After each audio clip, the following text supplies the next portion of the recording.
আর কত দূর? ওই তো দেখা যাচ্ছে। আমার খুব ভয় করছে। যেভাবে লেখা আছে আমি সেভাবেই পড়ছি। আসসালামু আলাইকুম রাসেল ভাই, আমার নাম নাহিদ।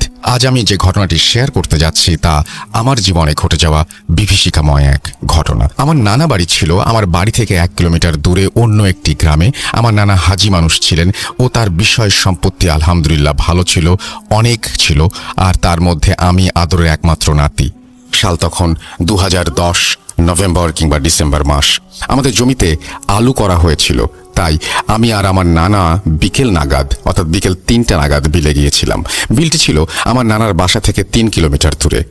জমিতে কাজের লোক লাগিয়েছি, দেখতে হবে। রহিম দাদা নিয়মিত কাজ করতেন আমার নানার বাড়িতে। রহিম দাদার বাড়ি আমার নানা বাড়ির পাশেই ছিল। তিনি ছিলেন আমাদের এই দিকের বিখ্যাত কবিরাজ তারা মুন্সির শিষ্য। আমার মায়ের মুখে শুনেছি রহিম দাদা জিন পালেন। রহিম দাদার বয়স আমার নানার থেকেও বেশি, কিন্তু তিনি খুব সুস্থ সবল মানুষ ছিলেন। রহিম দাদা সহ 5 জন লোক সেদিন কাজে লেগেছিল সেখানে, এবং বিকেল 4টার পর রহিম দাদা বাদে সবাই কাজ থেকে উঠে গেল। তখন বিলে 3 জন ছিলাম, আমি, নানা, রহিম দাদা। আলু লাগানোর পর সেচের কাজ চলছে। সেদিন কাজ পুরোপুরি শেষ হয়নি, সামান্য কিছু কাজ বাকি ছিল। তাই নানা বলল, যা কাজ আছে আমরা যতখানি পারি করি। এই বলে কাজ শুরু করা হলো। আমিও সাহায্য করছিলাম। কিছুক্ষণ পর আজানের ধ্বনি ভেসে এলো। আমি বললাম, নানা আজান দিল, বাড়ি যাবেন কখন? নানা বলল, হ্যাঁ এখনই যাব, তবে বাড়ি যেতে নামাজের ওয়াক্ত চলে যাবে। নামাজটা জমির আইলে পড়ে নিয়ে বাসায় চলে যাব। যথারীতি নামাজ শেষ হলো। আমার কেমন যেন ভয় লাগছিল, কারণ যেদিকে তাকাচ্ছিলাম শুধু কুয়াশার চাদর মোড়ানো অন্ধকার। এই প্রান্তরে শুধু আমরা 3 জন ছাড়া আর কোনো প্রাণীকে দেখতে পাচ্ছিলাম না। ঝিঁঝি পোকা ডাকছে, মাঝে মাঝে দূর থেকে ভেসে আসছে শেয়ালের ডাক, আর কুকুরের ঘেউ ঘেউ চিৎকার শুনে ভয়ে আমি আর আমার নানা গা ঘেঁষে দাঁড়ালাম। আমি নানাকে ইতস্ততভাবে বললাম, আমার ভয় লাগছে। নানা হেসে পিঠ চাপড়ে বলল, ধুর, ছেলে মানুষের ভয় কিসের? রহিম দাদা হেসে বলল, আমার কাঁধে আয় দাদু ভাই। আমি দাদার কাঁধে উঠলাম, কিন্তু বিপত্তি হলো নানা স্যান্ডেল খুঁজে পাচ্ছেন না। রহিম দাদার মাজায় গামছা আর ছোট টর্চ লাইট সবসময় থাকে। দাদা লাইট বের করে খুঁজতে লাগলেন, কিন্তু স্যান্ডেল পাওয়া গেল না। অগত্যা নানা খালি পায়ে হাঁটতে আরম্ভ করলেন। শীতের রাত, কুয়াশায় আচ্ছন্ন চারিদিক। সময়ের সাথে তাল মিলিয়ে বাসার উদ্দেশ্যে পথ চলা শুরু হলো। কতক্ষণ হাঁটছিলাম মনে নেই। চারিদিকে কুয়াশার চাদরে এতটাই আচ্ছন্ন ছিল, টর্চ লাইট দিয়েও সামনের পথ খুব আবছা দেখা যাচ্ছিল। নানা লাইট হাতে আগে আগে চলছিলেন, আমরা তার পেছন পেছন যাচ্ছিলাম। 1 কিলো পথ চলার পর হাতের বামে একটি প্রাচীন বটবৃক্ষের দেখা মিলল। গাছটিকে স্থানীয় লোকেরা বুড়ো ফোকলার গাছ বলতেন। বুড়ো ফোকলা বলার কারণ গাছটির দেহ একটা গহ্বর ছিল সেখানে, যা দেখে মনে হবে একটি ফোকলা বুড়ো হাসছে। গাছটির কাছে যেতেই গড়গড় করে গোঙানির আওয়াজ শুনতে পেলাম। নানান শব্দ উদ্দেশ্য করে লাইট মারতেই লাল গোলার মতো দুটো চোখ বিশিষ্ট কুচকুচে কালো লোমশ কুকুর গহ্বরের মধ্যে থেকে বের হয়ে এসে ঘেউ ঘেউ করে চিৎকার করছিল। দেখে মনে হচ্ছিল নানাকে এই বুঝি আক্রমণ করবে। ঠিক তখনই রহিম দাদা আমাকে কাঁধ থেকে নামিয়ে মাটিতে পড়ে থাকা একটা লাঠি নিয়ে সজোরে কুকুরটিকে আঘাত করলেন। কুকুরটি খোঁড়াতে খোঁড়াতে দৌড় দিল। তারপর আমরা আবার হাঁটতে শুরু করলাম। প্রায় 1 ঘন্টা হাঁটার পর নানার হাতে ঘড়িটির দিকে তাকিয়ে একটু বিস্মিত কণ্ঠে বললেন, এতক্ষণে তো বাড়ি পৌঁছে যাওয়ার কথা, কিন্তু পথ শেষ হচ্ছে না কেন রহিম? রহিম দাদা বললেন, এই রাতে এত কুয়াশার মধ্যে পথ চিনে বাড়ি ফিরতে একটু দেরি হবে। তুই চিন্তা করিস না, বাড়ি ঠিক পৌঁছে যাব। কিছুক্ষণ পর নানা হঠাৎ হোঁচট খেয়ে পড়ে গেলেন কাদামাটির মধ্যে। আমরা 2 জন মিলে টেনেও নানাকে তুলতে পারছিলাম না। হঠাৎই রহিম দাদার পেছন থেকে কে যেন বলল, আসসালামু আলাইকুম রহিম ভাই, বলেই উধাও কাউকে দেখতে পেলাম না। কে সালাম দিল বুঝলাম না, আর আমি তখন ছোট, বুঝবার কথাও না। যাই হোক, নানাকে টেনে তোলা হলো শেষমেশ, এবং পথ চলতে চলতে বললাম, দাদা তোমাকে সালাম দিল কে? হেসে দাদা উত্তর দিলেন, মেহমান, ও তুই বুঝবি না। বলে রাখা ভালো, ওই বিলে এর আগে থেকে অনেক জেলে মাছ ধরতে গিয়ে ভুলানি অর্থাৎ এক ভয়ঙ্কর বিভীষিকাময় শয়তান যে মানুষকে পথ ভুলিয়ে নিয়ে যায় এবং তাদের পানিতে ঠেসে মেরে ফেলে, এর কবলে পড়ে পথ হারিয়ে তাদের লাশ বিলের পানিতে ভেসে উঠতে দেখা গিয়েছে। আমরা হাঁটছি তো হাঁটছি, কিন্তু পথ শেষ হচ্ছে না। রহিম দাদা বললেন, ভাবগতিক সুবিধার ঠেকছে না সাইদুল, আমার নানার নাম। আমরা মনে হয় ভুলানির কবলে পড়েছি, নইলে রাস্তা শেষ হচ্ছে না কেন? কথাটি শুনে আমার বুক ধড়াস করে উঠল। কোনো এক অজানা ভয়ে মনের মধ্যে দানা বাঁধতে লাগলো। গলা শুকিয়ে আসছিল, কান্নাও পাচ্ছিল। লোকমুখে এতদিন ভুলানির গল্প শুনেছি তারা নাকি মানুষকে ভুল পথে নিয়ে যায়, তারপর পানিতে ঠেসে ধরে মেরে ফেলে। এই তো কিছুদিন আগে এক জেলে, তার নাম জব্বর আলী, তার লাশ পড়েছিল নৌকার ওপরে। ভয়ে তার ঠিকরে বেরিয়ে আসা চোখ, এগুলো আমি দেখেছি। ওই লাশটির দিকে তাকিয়ে মনে হয়েছিল কোনো এক অজানা বিভীষিকাময় কোনো এক প্রাণী বা কোনো একটা কিছুর কবলে পড়ে তার প্রাণটি খোয়াতে হয়েছে। আজ আমরাও তার কবলে পড়েছি। চোখ দিয়ে পানি গড়িয়ে পড়ছিল, আর মনে হচ্ছিল আমি হয়তো আমার মা বোনকে আর কোনোদিন দেখতে পাবো না। এই আতঙ্কে আমি ফুঁপিয়ে কেঁদে উঠলাম। রহিম দাদা আমার চোখের পানি মুছে দিয়ে বুকে জড়িয়ে ধরে আয়াতুল কুরসি পাঠ করতে লাগলেন। হঠাৎ সামনে আরও একটি গাছের মতো অবয়বের দেখা মিলল। কিন্তু এ পথে তো আর কোনো গাছ থাকার কথা নয়। তাহলে কোথায় এলাম আমরা? গাছের নিচে আমরা যখন আসলাম তখন ওই শীতের রাতেও কেমন যেন গরম লাগতে শুরু করলো। আমার শরীর ঘেমে যেতে লাগলো। তবুও ভয়ে গা থেকে শীতের কাপড়গুলো খুলতে সাহস হচ্ছিল না। রহিম দাদা নানাকে বললেন, সাইদুল, তুই তোর নাতিকে নিয়ে এখানে দাঁড়া, আমি দেখি আশেপাশে পানি পাওয়া যায় কিনা।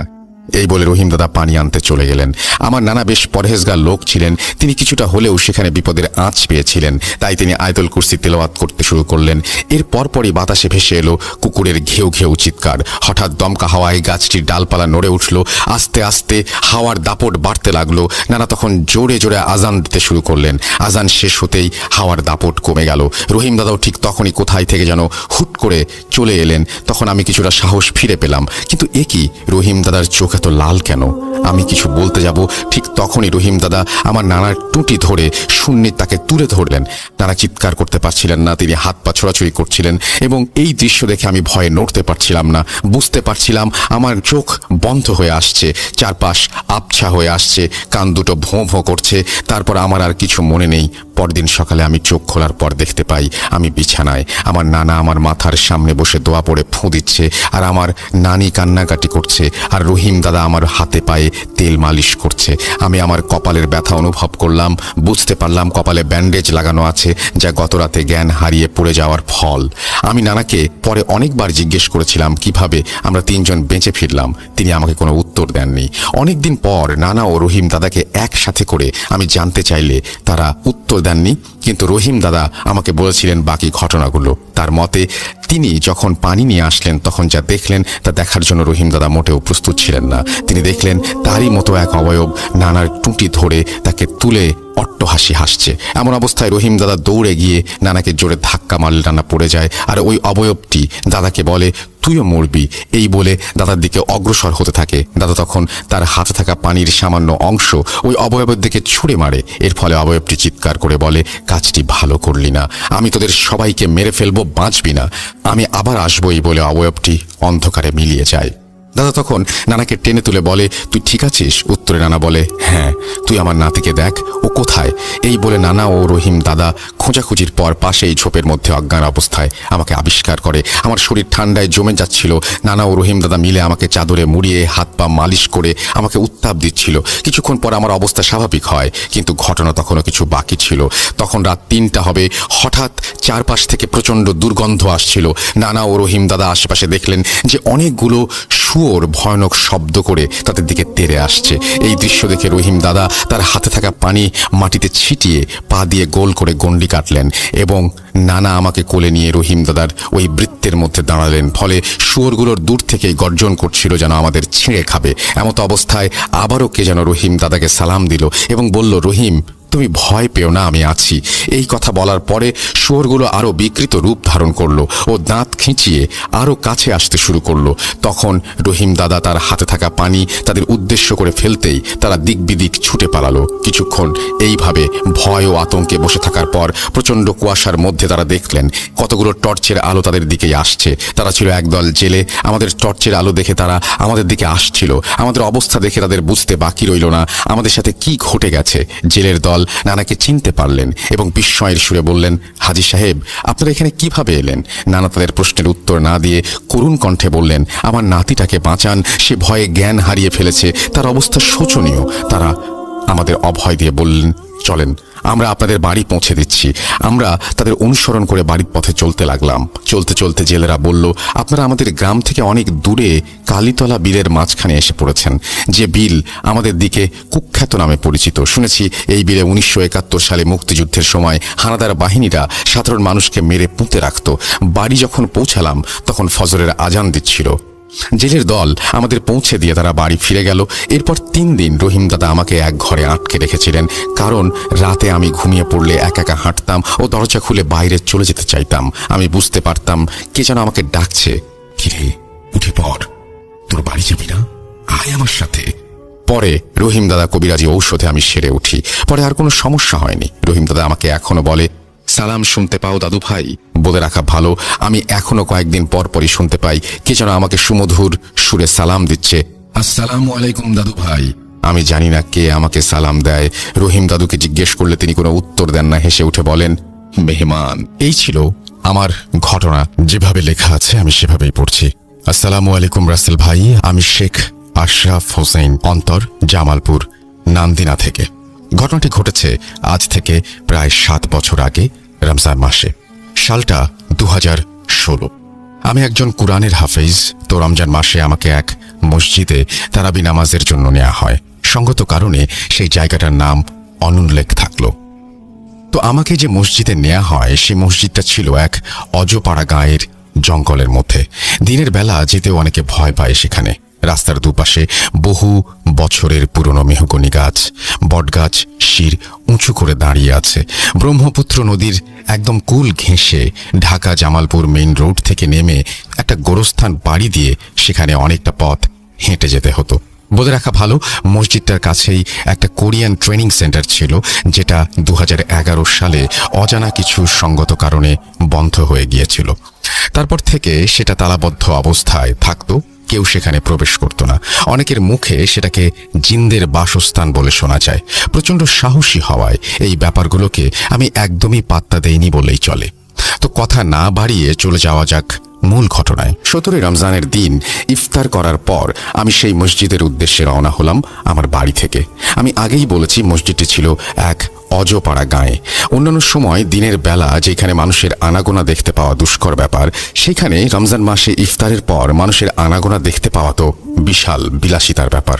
ঝলমলে পূর্ণিমার আলোয় জনমানবহীন রাস্তায় আমি হাঁটছি। আমার হাতে থাকা স্মার্টফোনের ফ্ল্যাশ লাইট আর আমার হাঁটার শব্দ ছাড়া আর কোনো কাক পক্ষীরও কোনো অস্তিত্ব নেই বললেই চলে সেই গাঁয়ের মেঠোপথে। তো আমি যখন সেই গোরস্থানটা পার হয়ে সেই ট্রেনিং সেন্টারের মেইন গেটের সামনে গিয়ে পৌঁছেছি, আচমকা বিশাল এক বজ্রপাতের আওয়াজ হলো সেই গেটে। যেন বজ্রপাতটা সেই গেটকে উদ্দেশ্য করেই হয়েছে। হয়তো অনেকেই ভাবতে পারেন এটা ইলেকট্রিসিটির কোনো দুর্ঘটনার জন্য হয়েছে, যেমনটা আমি তৎক্ষণাৎ ভেবেছিলাম। হঠাৎ করে মনে হলো পরিত্যক্ত একটি কোরিয়ান সেন্টারে ইলেকট্রিসিটি আসবে কোথা থেকে। এইটা ভেবে প্রচণ্ড সাহসী থাকা সত্ত্বেও কেমন যেন সারা শরীরে একটা ঝাঁকুনি দিয়ে উঠল।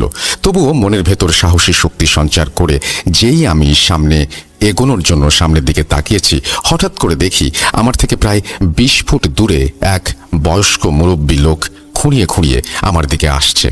এমন অবস্থায় একটা মানুষকে দেখতে পেয়ে মনে অনেকটা প্রশান্তির হাওয়া বইতে লাগলো। আমি একটা বিষয় খেয়াল করলাম, সেই লোকটি যতই আমার সামনে এগোচ্ছে ততই যেন কুঁজো হয়ে যাচ্ছে। এইভাবে এগোতে এগোতে তিনি যখন একদম আমার 5 ফুট দূরে, তখন আমি আমার হাতে থাকা ফ্ল্যাশ লাইটের আলোতে দেখতে পেলাম লোকটির নাভি পর্যন্ত সাদা ধবধবে দাড়ি, গায়ে পাটের সোনালি আঁশ দিয়ে মোড়ানো ঝকঝকে একটি অদ্ভুত পোশাক। আমি সেগুলো না ভেবে সেই মুরব্বী লোকটিকে অনেকটা হাঁপিয়ে যাওয়ার মতো ভয়ার্ত কণ্ঠে সালাম দিয়ে জিজ্ঞেস করলাম, চাচা, এই যে এইমাত্র যে এক বিশাল বিকট আওয়াজ হলো, একটা শব্দ শুনলাম, সেটা কি আপনি শুনতে পেয়েছেন? তিনি আমার প্রশ্নের জবাব দেওয়া তো অনেক দূরের কথা, আমার সালামের উত্তর পর্যন্ত দিলেন না। এমনকি আমার দিকে সামান্য ভ্রুক্ষেপও করলেন না। আমি বেশ অবাক হলাম। আবার ভাবলাম, মুরব্বী মানুষ তো, বয়সের ভারে কানে কম শুনতে পান হয়তো। এটা ভাবতে ভাবতে সেই মুরব্বী লোকটি ততক্ষণে আমার পেছনে চলে গিয়েছেন। আমি পেছনের দিকে ফিরে আবারও ডাকতে লাগলাম, এই যে চাচা, শুনছেন? ও চাচা, শুনছেন? কিন্তু এরপর যা হলো তা লিখতে গিয়েও ভয়ে আমার গা বেশ কয়েকবার শিউরে উঠেছে। আমি দেখলাম মুহূর্তের মধ্যেই সেই মুরব্বী লোকটির আকৃতি একটি সাদা লোমশ গরুর আকৃতিতে পরিণত হলো। হাড্ডি ভাঙার মটমট আওয়াজে যখন সেটা ঘাড় ঘুরালো, তখন আমি আমার ফ্ল্যাশ লাইটের আলোতে স্পষ্ট দৃশ্যটি দেখতে পেলাম। দোয়া করি এমন বিভৎস ভয়ঙ্কর দৃশ্য যেন কেউ স্বপ্নেও কোনোদিন না দেখে। দেখতে পেলাম সেই লোমশ গরুর আকৃতির মুখটি বিশাল বড় এক মাছের মাথার মতো হয়েও অনেকটা লালচে মানুষের মতো, অর্থাৎ পুরো শরীর লোমশ গরুর, আর মাথাটা ছিল গরুর মাথার সাইজের মাছের মতো। সেটা প্রচন্ড রেগে আমার দিকে তাকিয়ে বহু মানুষের সম্মিলিত কণ্ঠে বলতে লাগলো, যদি খুবই জানতে ইচ্ছে করে সেই আওয়াজটি কিসের ছিল, তাহলে নদীর পাড়ে আসিস, তোকে সব বলবো, তোকে সব জানাবো, তোকে সব দেখাবো। এই বলে বিভৎস সেই অবয়বটি বিশাল জোরে ভয়ঙ্কর হাসি হাসতে হাসতে এক লাফে কাছে থাকা এক বিশাল পুরনো বটের গাছের ওপর উঠে পড়ল। ভয়ে আমার পুরো শরীর যেন প্যারালাইসিস হয়ে গিয়েছে। দৌড়ানোর মতো সামান্য শক্তি পর্যন্ত আমার শরীরে নেই, আবার আমি সেন্সলেসও হতে পারছিলাম না। প্রিয় লিসেনার্স, একবার চোখ বন্ধ করে কল্পনা করুন তো, এমন পরিস্থিতিতে আপনার কি অবস্থা হতো। আমি মাদ্রাসার একজন ছাত্র হওয়ায় এমন পরিস্থিতিতে পড়লে কি করতে হবে তা জানতাম। জোরে জোরে আয়াতুল কুরসি পড়ে সারা শরীরে যত শক্তি ছিল তা দিয়ে প্রচণ্ড জোরে দিলাম এক দৌড়। আমি মসজিদের দিকে দৌড়াচ্ছি, পেছনে ফেরার সাহসটুকু আমার আর অবশিষ্ট নেই। হঠাৎ খেয়াল করে দেখি আমার হাতে থাকা স্মার্টফোনটি আর নেই। অর্থাৎ ভয়ে কখন যে আমার হাতে থাকা স্মার্টফোনটি সেই অভিশপ্ত কোরিয়ান ট্রেনিং সেন্টারের সামনে ফেলে রেখে এসেছি সেটা আমার বিন্দু পরিমাণ খেয়াল নেই। আমি আমার ফোনের চিন্তা বাদ দিয়ে আরো জোরে জোরে আয়াতুল কুরসি পড়ে পড়ে দৌড়াতে লাগলাম। হঠাৎ করে সামনে দেখি একটা লাইটের মতো রাস্তার মাঝখানে মাটিতে কিছু একটা পড়ে আছে। আমি সেইটির কাছে গিয়ে দেখতে পাই, আরে এটা তো আমার সেই স্মার্টফোন যেটা ভয়ে ট্রেনিং সেন্টারের সামনে ফেলে রেখে এসেছি। এটা এখানে আসলো কি করে? তাহলে কি ঘুরে ফিরে আবারও সেই অভিশপ্ত ট্রেনিং সেন্টারের সামনে এসে পৌঁছেছি আমি? এটা ভাবতে না ভাবতেই আমার বাম পাশ থেকে পুরনো জং ধরা লোহার গেট খোলার মতো আওয়াজ হলো। আমি প্রচণ্ড ভয়ে আবার বাম দিকে আস্তে আস্তে যেই না ঘাড় ঘুরে তাকিয়েছি, অমনি দেখি প্রচণ্ড ঘূর্ণিঝড়ের মতো এক বাতাস প্রচণ্ড জোরে আমার শরীরকে ধাক্কা দিয়ে মাটিতে ফেলে দিল। আমার মাথায় টুপিটি ছিটকে পড়ল বেশ দূরে। মর্মর আওয়াজে সেই অভিশপ্ত ট্রেনিং সেন্টারের গেটটা খুলে গেল। মনে মনে প্রস্তুতি নিচ্ছিলাম, যাই হবার হোক, সেন্সলেস হওয়া যাবে না। আমি পূর্ণিমার চাঁদের আলোয় স্পষ্ট দেখতে পেলাম চারটি মানুষের মতো দেখতে আকৃতি আস্তে আস্তে আমার দিকে এগিয়ে আসছে। একজন সামনে আর বাকি তিনজন পেছনে পেছনে আসছে। সামনের জন লম্বায় প্রায় 15 ফিট হবে, আর বাকি তিনজন বামন আকৃতির। প্রত্যেকের গায়ে ধবধবে সাদা জোব্বা। আগের সেই লোমশ গরুর দৃশ্য আর এখন নেই। সব মিলিয়ে আমি একদম যেন বোবা হয়ে গিয়েছি। এখন খুব করে চাচ্ছি আমি যেন সেন্সলেস হয়ে পড়ে যাই, কিন্তু আশ্চর্যের ব্যাপার, আমি এত কিছুর পরেও সেন্সলেস হয়ে যেতে পারছি না। আমি আমার শরীরের সমস্ত শক্তি দিয়ে তোতলাম কণ্ঠে আয়াতুল কুরসি পড়ার অনেক চেষ্টা করলাম। পড়তে পড়তে আমি যখন আয়াতুল কুরসির একটি লাইনে এসে পৌঁছেছি, অর্থাৎ ওয়াসিয়া কুরসি উস-সামাওয়াতি ওয়াল আরদ, অর্থাৎ এই পর্যন্ত যখন আমি আসলাম, তখন আমার মুখ থেকে তার পরের আয়াতটুকু আর বের হচ্ছিল না। অর্থাৎ তৎক্ষণাৎ আমি প্রচণ্ড ভয়ে ভুলে গিয়েছিলাম। কিন্তু এরপরে যা হলো তা অনেকে বিশ্বাস করবেন না।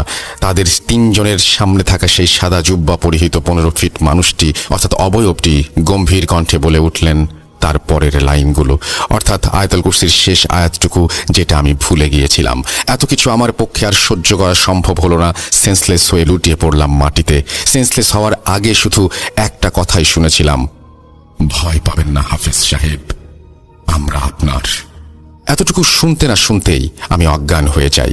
এখানে একটি বিষয় স্পষ্ট করে বলা ভালো। কথিত আছে রমজান মাসে শয়তান এবং তার সহচরদের শিকলে বন্দি করে রাখা হয়। এখানে শয়তান অর্থাৎ ইবলিশ শয়তান, যারা মানুষের মনের পাপ কাজের কুমন্ত্রণা দেয়, পাপ কাজ করায়, তাদের চেলা চামুন্ডা, তাদের মূলত শিকলে বন্দি করে রাখা হয়। শিকলে বন্দি করে রাখা এই কথার উদ্দেশ্য এই না যে সমস্ত জিন জাতিকে শিকলে বন্দি করে রাখা হয়। আর আল্লাহ তাআলা যেহেতু পবিত্র কোরআন শরীফের 51 নম্বর সূরার 56 নম্বর আয়াতে বলেছেন, আমি সৃষ্টি করেছি জিন ও মানুষকে এজন্য যে তারা আমারই ইবাদত করবে। And Allah, I created not the jinn and human except they should worship me. সেহেতু একটা পরহেজগার জিনের মুখে আয়াতুল কুরসি পড়া অসম্ভবের কিছু নয়। কোনো এক পাত্রের ভেতর টপটপ করে পানি পড়ার আওয়াজে আমার জ্ঞান ফিরল। অনুভব করলাম যে আমার মাথায় কে যেন পানি ঢালছে। অসম্ভব সুন্দর একটা মিষ্টি ঘ্রাণ আসছিল আমার নাকে। চারিদিকে প্রচণ্ড অন্ধকার হওয়ায় আমি বুঝতে পারছিলাম না যে আমি কোথায় আছি। এমন সময় ইঁদুরের গলার মতো ফিসফিসে আওয়াজে উর্দু ভাষায় আমি শুনতে পেলাম কথাগুলো, যার বাংলা অনুবাদ এমন, হাফিজ সাহেবের মনে হয় জ্ঞান ফিরেছে।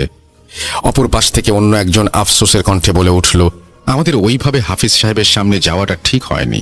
অন্য আরেকজন একটু রুক্ষ কণ্ঠে বলছেন, না গিয়েই বা কি করার ছিল, উনি যে পড়ছেন মেছর পাল্লায়, আর একটু হলে তিনি নির্ঘাত অক্কা পেতেন।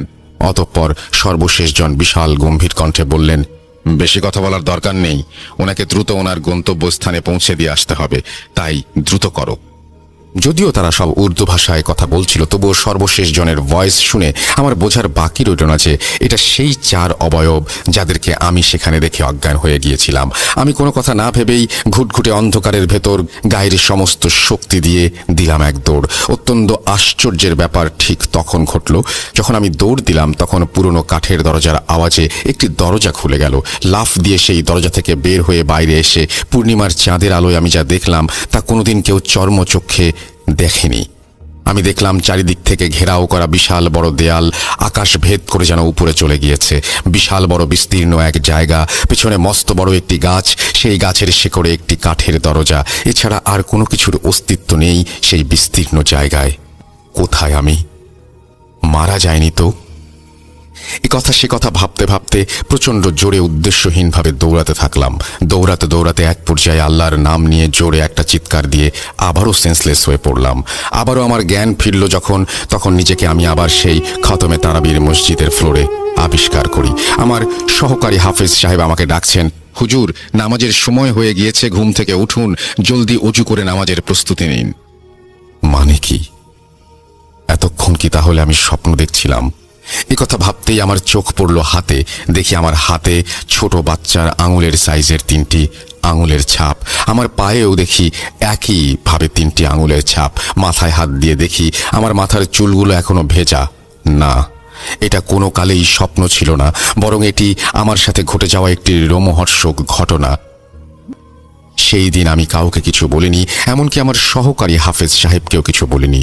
শোনার পর যদি আমার সেই সহকারী হাফেজ সাহেব ভয় পেয়ে যান, আমাকে সেই মসজিদ থেকে আমার বাসা পর্যন্ত এগিয়ে না দেন, আমার যে আর একা একা বাড়িতে যাওয়ার সামান্য পরিমাণ সাহসটুকুও বাকি নেই। প্রচণ্ড জ্বর গায়ে, শরীর প্রচণ্ড দুর্বল থাকায় সেদিন আর তারাবির নামাজ পড়াতে পারিনি। নামাজের পর হাফেজ সাহেব আর কিছু মুসল্লি মিলে আমার অসুস্থতা দেখে আমাকে বাড়ি পর্যন্ত এগিয়ে দেয়। বাড়িতে আসার পর আমি বেশ কিছুদিন খুবই অসুস্থ থাকি। সিদ্ধান্ত নেই সেই মসজিদে আর তারাবির নামাজ পড়াতে যাব না। এইভাবে 20-21 দিন রমজান চলে যায়। আমি খুব দ্রুত স্বাভাবিক হয়ে উঠি। কি ভাবছেন ঘটনাটি এখানেই শেষ? আপনাদের তো এখনো আসল ভয়ঙ্কর ঘটনাটি বলাই হয়নি। একটু ধৈর্য ধরুন। দ্রুত সুস্থ, আর কোনো সমস্যা না হয় আমি আর কোনো কবিরাজের শরণাপন্ন হইনি। ভেবেছিলাম আর কোনো সমস্যা হবে না, কিন্তু এইটা ছিল আমার জীবনের সবচেয়ে বড় ভুল, যে আমি হাড়ে হাড়ে টের পেয়েছিলাম ঈদের আগের দিন রাতে। সেদিন ইফতার পার্টি করার জন্য চলে যায় জামালপুর শহরে থাকা আমার কিছু বন্ধু বান্ধবের সাথে। তাদের সাথে আড্ডা দিতে দিতে ঘোরাফেরা করতে করতেই কোন দিকে কখন যে ঘড়ির কাঁটায় 12:40 বেজে গেছে আমি বুঝতেই পারিনি। আমার বন্ধু বান্ধবরা অনেক জোরাজুরি করছিল রাতে তাদের বাড়িতে থেকে যাওয়ার জন্য, কিন্তু কালকে ঈদের দিন হওয়ায় আমি কোনোভাবেই থাকার জন্য রাজি হলাম না। জামালপুর শহর থেকে আমার বাসা প্রায় 13 কিলোমিটার দূরে। আমার বন্ধুরা আমাকে ইজি বাইকে উঠিয়ে দিয়ে তারা যে যার মতো বাসায় চলে গেল। সেই ইজি বাইকে আমি ছাড়াও আরও 2 জন লোক আগে থেকেই বসা ছিল। এই মোট 3 জন যাত্রী নিয়েই ইজি বাইকওয়ালা যাত্রা শুরু করলো নান্দিনার উদ্দেশ্যে। এক পর্যায়ে নান্দিনার আগের এলাকা বানারে এসে হঠাৎ ইজি বাইক ব্রেক করে। ব্রেক করার সাথে সাথে সেই 2 জন যাত্রী ভাড়া দিয়ে নেমে যায়। নান্দিনার যাত্রী আমি একা হওয়ায় আর সেই ইজি বাইকওয়ালা বানার এলাকার হওয়ায় সে আর নান্দিনায় যেতে চাইছিল না। আমি অনেক জোরাজুরি করার পরও সেই ড্রাইভার রাজি না হয় অসহায়ের মতো আমার সেইখানেই নেমে যেতে হয়। অনেকক্ষণ দাঁড়িয়ে থাকার পর একটা রিকশার দেখা পাই আমি রাস্তায়। সেই রিকশাওয়ালা নান্দিনায় যাওয়ার জন্য রাজি হওয়া মাত্রই ভাড়া না ফুরিয়ে এক লাফে উঠে পড়ি রিকশায়। রিকশা ছিল পায়ে চালিত, কিন্তু রিকশার গতি দেখে মনে হচ্ছিল 80-90 স্পিডে কোনো বাইক চলছে। আমি বেশ ভয় পেয়ে যাই আগের ঘটনা মনে করে, কিন্তু একটু পর সেই রিকশাওয়ালা আমাকে যা বলল তা শোনার পর যেন আমার স্ট্রোক হয়ে যাওয়ার উপক্রম হলো। হুজুর, সেই দিন আপনি একটা কুঁজো মুরব্বীকে দেখে অনেক ভয় পেয়েছিলেন, তাই না?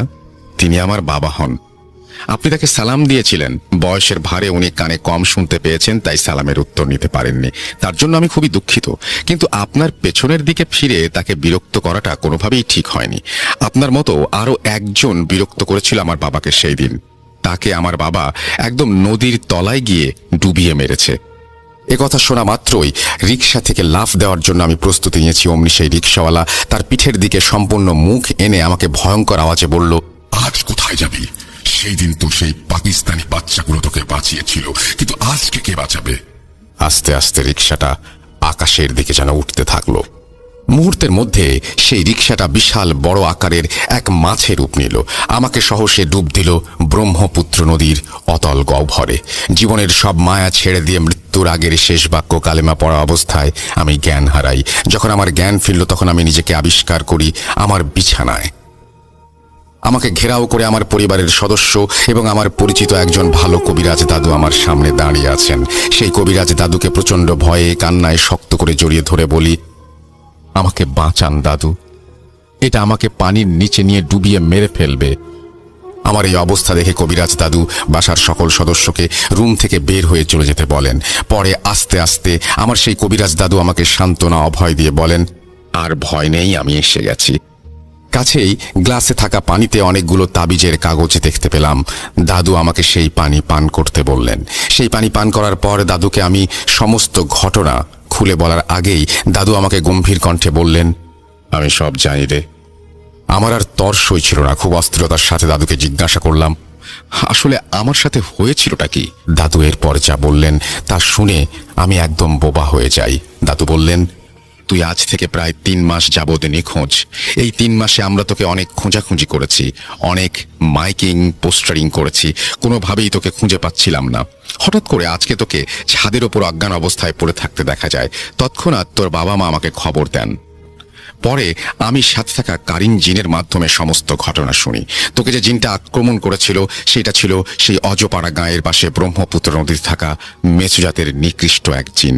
এই জাতির জিনগুলো মুসলমানদেরকে খুবই ঘৃণা করে।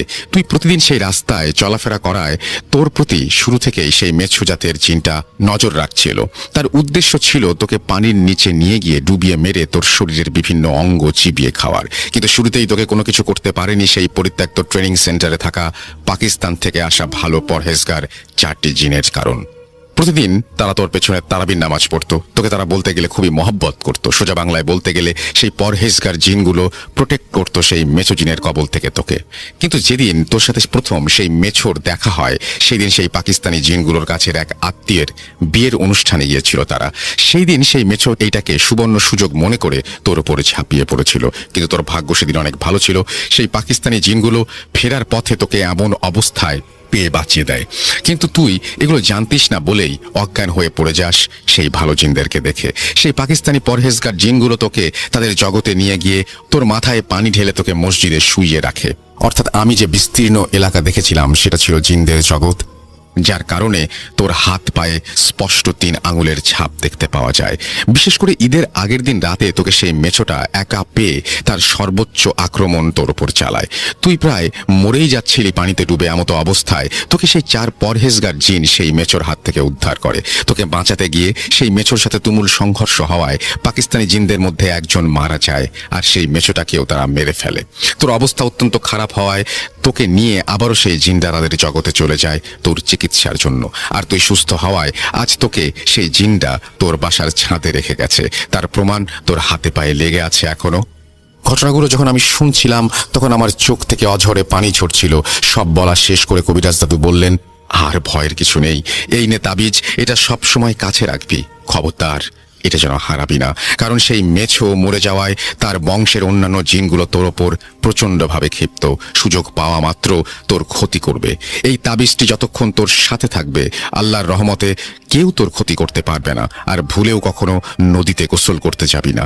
আর সেই পরহেজগার জিনরা তোর কাছে প্রতিদান স্বরূপ কিছু গরুর হাড্ডি আর গোবর চেয়েছে, সেগুলো তুই তোর বাসার ছাদে রেখে দিবি, তারা এসে নিয়ে যাবে। কবিরাজ দাদুর প্রত্যেকটা কথা আমি অক্ষরে অক্ষরে পালন করি এবং বছর ঘুরে আজ 2022-এ পৌঁছেছে। আমার কাছে এখনও দাদুর দেয়া সেই তাবিজটি আছে এবং আল্লাহর রহমতে এখনও পর্যন্ত আমার সাথে আর কোনো সমস্যা হয়নি। কিন্তু সেই মেছো জিনগুলো এখনও মাঝে মধ্যে আমার স্বপ্নে আসে, ভয়ঙ্কর দাঁতগুলো কনপট করে আমাকে হুমকি দেয়। শুধু একবার তোকে পাই। ঘটনাটা কতটা গুছিয়ে বলতে পেরেছি জানি না। চলে যাচ্ছি আমাদের পরবর্তী ঘটনায়। আসসালামু আলাইকুম আরহামাতুল্লাহ। আমি স্বপ্ন বলছি সিরাজগঞ্জের উল্লাপাড়া থেকে। আপনাদের সাথে আজ যে স্টোরিটা শেয়ার করব সেটা আমার এক কাছের ছোট ভাই, ওর নাম আজাদ, ও আমাকে শেয়ার করেছে। ঘটনাটি তার গ্রামের। সে আমাকে গ্রাম ও ঘটনাস্থল আমাকে গোপন করতে বলেছে। সো রাসেল ভাই, আমি দেরি না করে সরাসরি আমার ঘটনায় চলে যাচ্ছি। ঘটনাকাল 2003। আজাদের গ্রাম একটি বিখ্যাত বিল এলাকায়। মূলত এই বিলকে কেন্দ্র করে ঘটনা। বর্ষাকালে বিল কানায় কানায় পূর্ণ হয়ে যায় আর শীতের সময় সরিষার গন্ধে চারদিক ভাসতে থাকে। ঘটনাটি ঘটেছে শীতকালে। সে এলাকায় জব্বার নামে একজন মুরগি ব্যবসায়ী ছিল। তিনি ঝুড়িতে করে মুরগি নিয়ে বাজারে যেতেন আর বিক্রি করে যা বেঁচে যেত তা আবার বাড়িতে ফিরিয়ে আনতেন। এমন একদিন, সেদিন হাটের দিন ছিল। বাজারে অনেক রাত হয়ে যায় বেচাকেনা শেষ করতে করতে। তিনি বেঁচে যাওয়া মুরগিগুলো নিয়ে সেই বিলের পথ ধরেই ফিরছিলেন। এখানে বলে রাখা দরকার, রাসেল ভাই তার বাড়ি ফেরার পথ ছিল পাকা রাস্তা ধরে। কিছু দূর যাবার পর বাকি পথ জমি আইল ধরে অনেকটাই যেতে হতো। আইল ধরে তিনি যাচ্ছিলেন, তার মাথায় ঝুড়িতে বেঁচে থাকা কিছু মুরগি ছিল আর হাতে একটি টর্চ লাইট ছিল। তিনি কিছু সময় পর লক্ষ্য করেন পাশে সরিষার ক্ষেতের ভিতর থেকে কেমন যেন একটি গোঙানোর মতো আওয়াজ আসছে। তিনি রাতের বেলায় চলাচলে অভ্যস্ত ছিলেন বলে কোনো জন্তুর আওয়াজ হতে পারে বলে বিষয়টিকে এড়িয়ে যাওয়ার চেষ্টা করেন। কিন্তু বিষয়টি যখন অনবরত হয়েই যাচ্ছিল তখন তিনি একটু ঘাবড়ে যান। তিনি তার হাতে থাকা টর্চ লাইটটি আশেপাশে মেরে দেখার চেষ্টা করলো যে আসলে বিষয়টা কি, কিন্তু সে কোনো কিছু লক্ষ্য করে না। তিনি আবার চলতে থাকে। পরক্ষণে তিনি নোটিস করেন যে কিছু সময় পর পর তার মাথায় থাকা ঝুড়িটি নড়ে উঠছে আর ঝুড়িতে থাকা মুরগিগুলো কেন জানে খুব ডাকাডাকি করছে। তিনি চিন্তা করেন যে বিনা কারণে তো মুরগিগুলো শব্দ করার কথা না। তিনি বুড়ে হাত দেন, হাত দিয়ে দেখেন যে না, মুরগিগুলো তো ঠিকই আছে, তাহলে সমস্যাটা কি? তিনি 7 মাস না ভেবে আবার চলতে থাকেন। পথের মধ্যে একটা বিশাল বড়ই গাছ পড়ে। তো সে বড়ই গাছটা পার করার পরপরই তিনি লক্ষ্য করেন যে তার মাথার ঝুড়িটা অনেক হালকা হালকা মনে হচ্ছে, মানে যেন মনে হচ্ছে যে ঝুড়ির ভিতরে কিছুই নেই। তিনি তার মাথায় থাকা ঝুড়িতে হাত দেন আর একটা বিশাল ধাক্কা খেয়ে যান। একটা মুরগিও সেখানে ছিল না। তিনি কি করবেন বুঝতে পারতেছিলেন না। তিনি ভুল করে মাটিতে ফেলে রেখে এসেছেন কিনা বা পড়ে গেল কিনা তা দেখার জন্য হাতে থাকা টর্চটি জ্বালিয়ে আবার পিছনের রাস্তা ধরে এগিয়ে যান। তিনি গাছের আশেপাশে খুঁজতে থাকেন, পাশাপাশি গাছটি ছেড়ে আরেকটু দূরে গিয়ে তিনি খুঁজতে থাকেন। এমন সময় তিনি একটি কর্ম শব্দের আওয়াজ পান, যেন মনে হচ্ছিল কেউ কোনো কিছু খাচ্ছিল। কিছু সময় খোঁজাখুঁজি করার পর তিনি বুঝতে পারেন যে এই শব্দটি আসলে বড়ই গাছের দিক থেকে আসছিল। তিনি এরপর বড়ই গাছটির নিচে গিয়ে দাঁড়ান। হঠাৎ তার মাথার উপর কি যেন পড়ে। তার মনে হলো যে পাতার মতো। তো তিনি বুঝতে পারেন যে পাতাগুলো তো বড় বড়। সাধারণত বড়ই গাছের পাতা কিন্তু ছোট ছোট হয়, বেশি বড় হয় না, কিন্তু এই পাতাটা তো বড়। তিনি ঠিকভাবে আসলে অন্ধকারে বুঝতে পারতেছিলেন না। পরক্ষণে তিনি দেখেন যে তার মাথার উপর থেকে অসংখ্য সে পাতার মতো কিছু নিচে পড়ল। তিনি বুঝতে না পেরে হাতে থাকা টর্চ লাইটটি মাটিতে ধরেন যে আসলে এটি কি। তিনি খেয়াল করে ভয় পেয়ে যান। তিনি দেখেন যে মুরগির খুঁজা, এটি একদম দেখতে হুবহু তা সে যে বাজার থেকে ঝুড়িতে করে যে মুরগি নিয়ে আসতেছিল ঠিক একই রঙের এগুলো ছিল। এরপর লক্ষ্য করতে না করতেই তিনি দেখেন যে তার শার্টের উপর টপ টপ করে কি যেন পড়লো। তিনি দেখেন যে রক্ত, একদম তাজা রক্ত। সাথেই তিনি লক্ষ্য করেন যে গাছের উপর থেকেই এই কটকট কিছু খাওয়ার মতো শব্দটা আসছে। তিনি যেই না লাইটটা মারেন গাছের দিকে, তিনি এক ভয়ঙ্কর দৃশ্য দেখে অবাক হয়ে যান এবং অনেক বেশি ভয় পেয়ে যান। গাছের ডালের উপর বসে একটা অদ্ভুত প্রাণী, গায়ে অনেক লোম, বড় বড় দাঁত এবং নখযুক্ত। তার হাতে ছেলা কাঁচা মুরগি ছিল আর সে সেটাই চিবিয়ে চিবিয়ে খাচ্ছিল, যেটার সেই কর্মর শব্দটি জব্বার সাহেব পাচ্ছিলেন এবং ওই রক্তই টিপ টিপ করে তার গায়ে পড়ছে। এবার কিন্তু জব্বার মিয়া 7-5 না ভেবেই সেখান থেকে একটা দৌড় দেন। তিনি পাগলের মতো দৌড়াতে দৌড়াতে কিসের সাথে যেন বাড়ি খেয়ে মাটিতে পড়ে যান। তার হাত থেকে টর্চটি ছিটকে পড়ে যায়। তিনি উঠেই টর্চটি হাতে নিয়ে যেই না আবার দৌড়াতে যাবেন, ঠিক সেই সময় তিনি দেখেন যে সেই ভয়ানক প্রাণীটি তার সামনে দাঁড়িয়ে।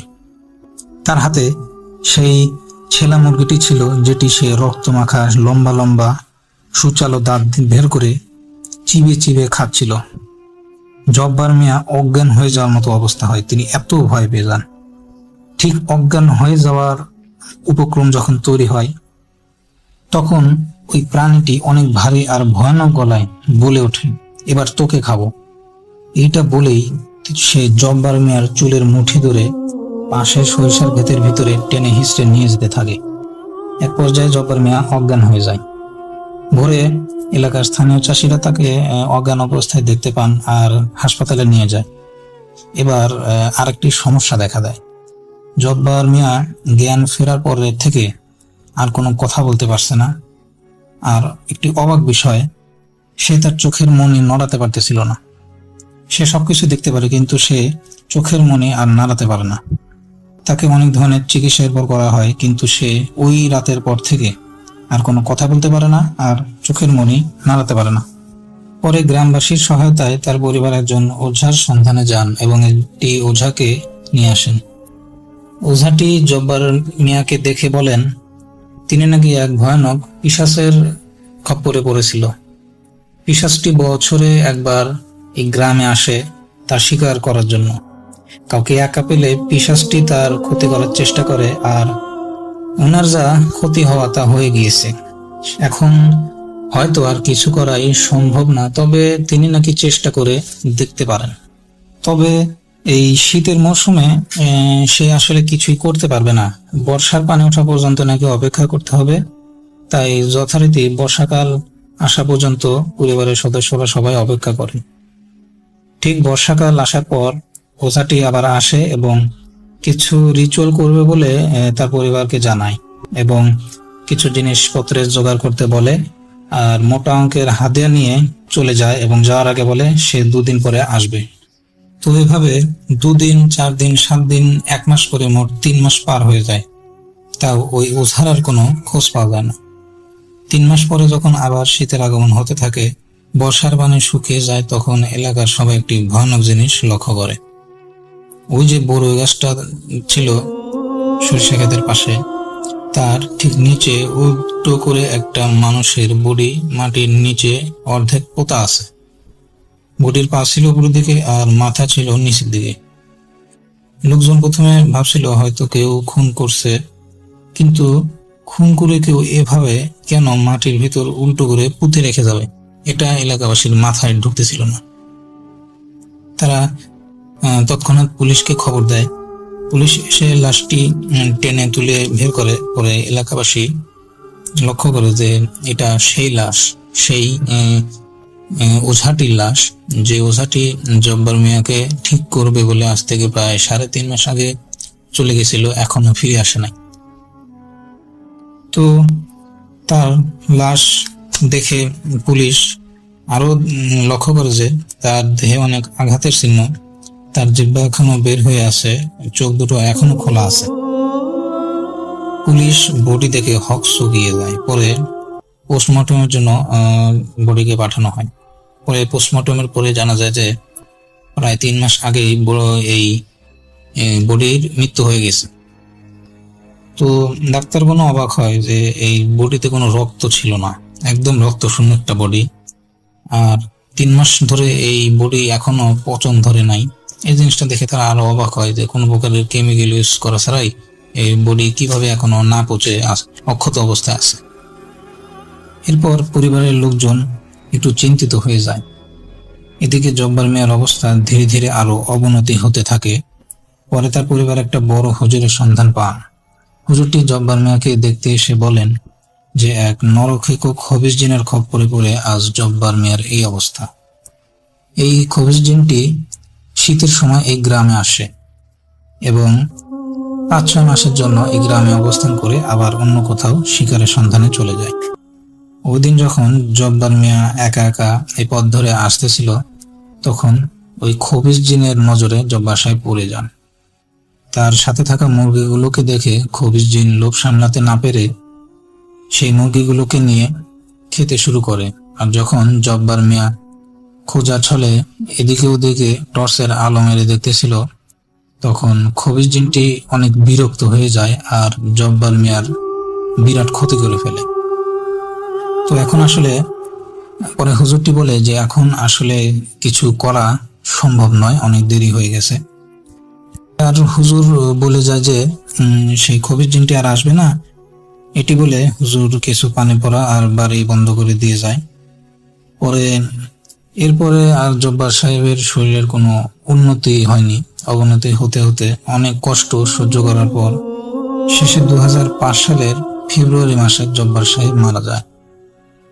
তো রাসেল ভাই, এই ছিল আমার স্টোরি। যেভাবে লেখা আছে আমি সেভাবেই পড়ছি। আসসালামু আলাইকুম রাসেল ভাই, আমি শিহাবুজ্জামান শাহন বলছি ময়মনসিং থেকে। আমার বন্ধুর কাছ থেকে শোনা, বন্ধুর নাম হচ্ছে সুমন, ওর বাসা হচ্ছে ফুলপুর। ঘটনাটা তার ছোট মামার সাথে ঘটেছিল। আমার বন্ধু যেভাবে বলেছে আমি সেভাবেই বলছি। শীতের ছুটিতে আমার সকল খালাতো ভাই বোনেরা বেড়াতে গিয়েছিল ময়মনসিংহে। ভালো মন্দ খেয়ে দিয়ে বেশ আনন্দ করে কাটাতে লাগলাম দিন। পড়াশোনা নেই, বকাঝকা নেই, যাকে বলে একেবারে স্বাধীন জীবন। এক রাতে বাড়ির উঠোনে আমরা সবাই গল্প করছিলাম। আকাশে চাঁদ ছিল, চারপাশে ঘুটঘুটে আধার, পরিবেশটা হয়ে উঠেছিল একদম ছমছমে। হঠাৎ ছোট মামা বলে উঠল, হাও মাও খাও, ভূতের গন্ধ পাও। সঙ্গে সঙ্গে আমরা সবাই হেসে কুটি কুটি। মামা মানুষের গন্ধ পাও না বলে ভূতের গন্ধ পাও বলায় ব্যাপারটা মজা লেগেছে। এমন সময় আমার ছোট বোন হিয়া বলে উঠল, মামা গল্প শুনবো, গল্প শুনবো। হিয়ার সঙ্গে আমার ভাই বোন সবাই গলা মেলালো, হ্যাঁ মামা গল্প শোনাও, গল্প শোনাও। কি গল্প শুনবা? আরাম করে বসতে বসতে জিজ্ঞেস করলেন মামা। মামা বললেন, আচ্ছা চলো তোমাদের একটা ঘটনা বলি, যে আমার এক বন্ধুর সাথে ঘটেছিল, সাথে আমিও ছিলাম। অমাবস্যার রাত, এমন ঘুটঘুটে আঁধারে ভূতের ঘটনা, তাও সেই ঘটনা মামার সাথে ঘটেছে। রাজি হলাম সবাই। যা হোক, মামা ঘটনা বলা শুরু করলেন। গল্প শুরু হতেই সবাই ভয়ে গুটিসিটি মেরে বসলাম। হাতে পায়ে কাঁটা দিতে লাগলো রীতিমতো। পারলে একে অন্যকে জড়িয়ে ধরে বসে থাকি। ঘটনা: